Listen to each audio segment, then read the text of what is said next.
Hi everyone, thanks for joining me. My name is Patricia Hanbich and I am your horticulturist.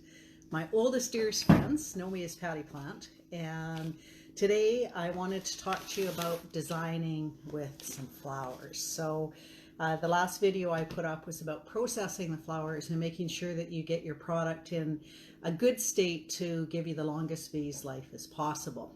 So now it's time to design. So as you can see here, this arrangement is actually going to be outside in the wind, so at Memorial Gardens, so it's got to be sturdy.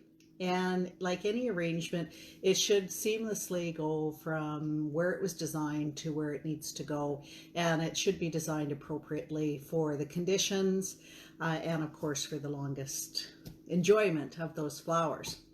So as you can see, I've got a pot that's glazed on the inside and it's quite heavy, so it shouldn't blow over in the wind. I've got 2 full blocks of Oasis. This is Instant Oasis, and it's a product used in the floral industry to help hold your flowers in place. So I don't use Oasis very much just because I would rather keep it as natural as possible. But to use Oasis, and it is a great product for the industry, you basically soak it, and as you can see in the bottom of this bucket, there's a lot of green slime in there. So even though it says this is a sustainable product, it's not really. And you don't want to put your water that has been treated with the floral preservative as well, same as the water while you're conditioning your flowers. You do not want to pour that just down the drain, because eventually your drains will clog and it will be a solid mess.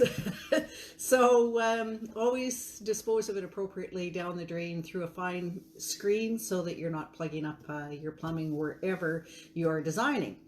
So important that these are solid as rocks, so they aren't going to go anywhere. And you notice that I have Oasis above the container, and that's going to allow me to stick stems upwards and cover some of the container, so it looks like a really nice arrangement. So I'm not going to do the whole arrangement on this video because, oh my goodness, you'll all go to sleep. So I'm just going to get started. If you're using greens, you want to use those to provide the structure of the arrangement, the shape of the arrangement. And in this case, I've got about 2 feet, which is a little higher than what the camera is showing, by about 30 inches wide. And I want it to be spectacular, just like the lady who this arrangement is for. She passed away and her internment is today, and her children are grown adults and grandparents and all those things, are dear friends. And so I always think when I am designing about the purpose of the arrangement, if I know who it's for and what the purpose is, then I can put a little more love and caring into it.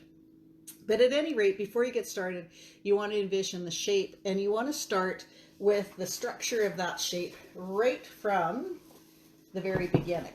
So I've got a number of things that I picked from the garden, and I thought I'd use those to design with. So I've got some forsythia leaves, some dwarf sour cherries, and some beautiful variegated and nice burgundy colored leaves from my favorite tropical flowers outside. So all those have to be conditioned appropriately too if you want to have a long life. And so I'm just going to get started. Again, just like when you're processing, that looks like it's about the right height. You want to make sure that there's no foliage, no bumps or anything going in. You always want to cut things at an angle. And so this is actually the first piece. So you see that I've got the height, well, you can't really see, but it's about 2 feet tall. Let me just have a look at with the tape measure. Yep, it's perfect. So I'm going to do a very traditional arrangement where, it's going to be very symmetrical. And that's okay. Symmetrical is fine. It depends on the purpose. But, you know, like I said, it's going to depend on what the purpose of the arrangement is and what you're going to do with it. So as you can see, I am doing a very traditional triangle shape. And don't forget to have, you know, elements that are going in all different directions and coming out and, you know, kind of giving a nice shape. So I'm going to hold this on my lap. So you see I've got a very traditional shape. The only thing that I want to do is I want to see it come out a little bit more. So you see, because it's symmetrical, when I place one, I also place the other. So these are the last two to kind of form the shape. And then I'm going to use these beautiful canary roses. And if you're not sure of the height, you can hold the flower upside down, and you can see that this rose with a very small cut is going to come up to about this level. So I'm also forming the shape with these lovely roses. And in this case, I am not, look at the size of some of these stems. Like, holy smokes, they're massive. Look at the size of that. That's a more normal rose stem. But so here we've got a couple of beautiful roses, and because it's symmetrical, you want to give them both a fresh cut and get them into the oasis as soon as possible. So let's see. And you want to be cognizant that these are heavy flowers, and you know, they are going to definitely you know, form some weight. When you're placing flowers in the oasis, I'm hiding behind the roses. When you're placing the flowers in the oasis, you want to ensure that you give them a fresh cut and you place them without putting them, you know, too deep through the oasis, because it's really important that they stay hydrated. I can't believe the health of these roses. They're just spectacular. So these first greens or colors, depending on how you're arranging, are going to form the traditional shape of the arrangement. So as you can see, got a very traditional triangle shape, and it's going to be quite a beautiful arrangement that's very striking and beautiful for fall. So I'll put some pictures up when I finish this. I've got to kind of get a roll on here because time is of the essence, and it's important to, I guess, take the appropriate amount of time. But in the industry, the floral industry is a very tough industry, and people that work in it work very, very hard to produce lovely flower arrangements for every occasion that we choose to celebrate. So I'll put some pictures up of the finished product, and you can see what it looks like. It's going to be quite spectacular,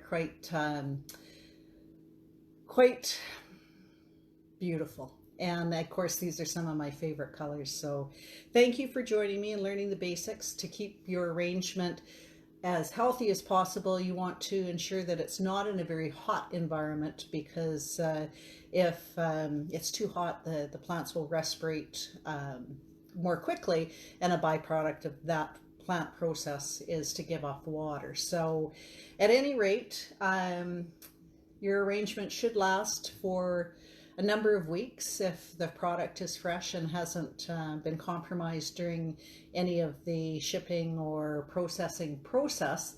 And if you find that they're starting to fade, especially roses and that kind of thing, then you can simply remove them, give them a fresh cut so that that vascular tissue, the xylem, is free and clear to take up more moisture. If you're using Oasis, make sure that when you get the arrangement home or where it's going to sit, that you continue to ensure that the Oasis is always sitting in water. And the first couple of days that an arrangement is built, it's going to take up more water more quickly. So don't ever let it dry out, because it's really hard to hydrate, and your arrangement won't last for as long if that Oasis dries out. I don't know what else to tell you other than I love working with flowers. It's the best part of going wherever I'm going shopping, the grocery store. Well, you need groceries, yes, but we also need flowers. So wherever you are, folks, I hope that you are staying safe, that you're happy, and you're growing and working with a live product. So thank you for joining me. You can find me once a week on the Orchid Horticulture Facebook channel, and you can find me any time of the day or night at your convenience on my YouTube channel, Grow. I hope that you're happy, and we'll see you next time, folks. Bye now.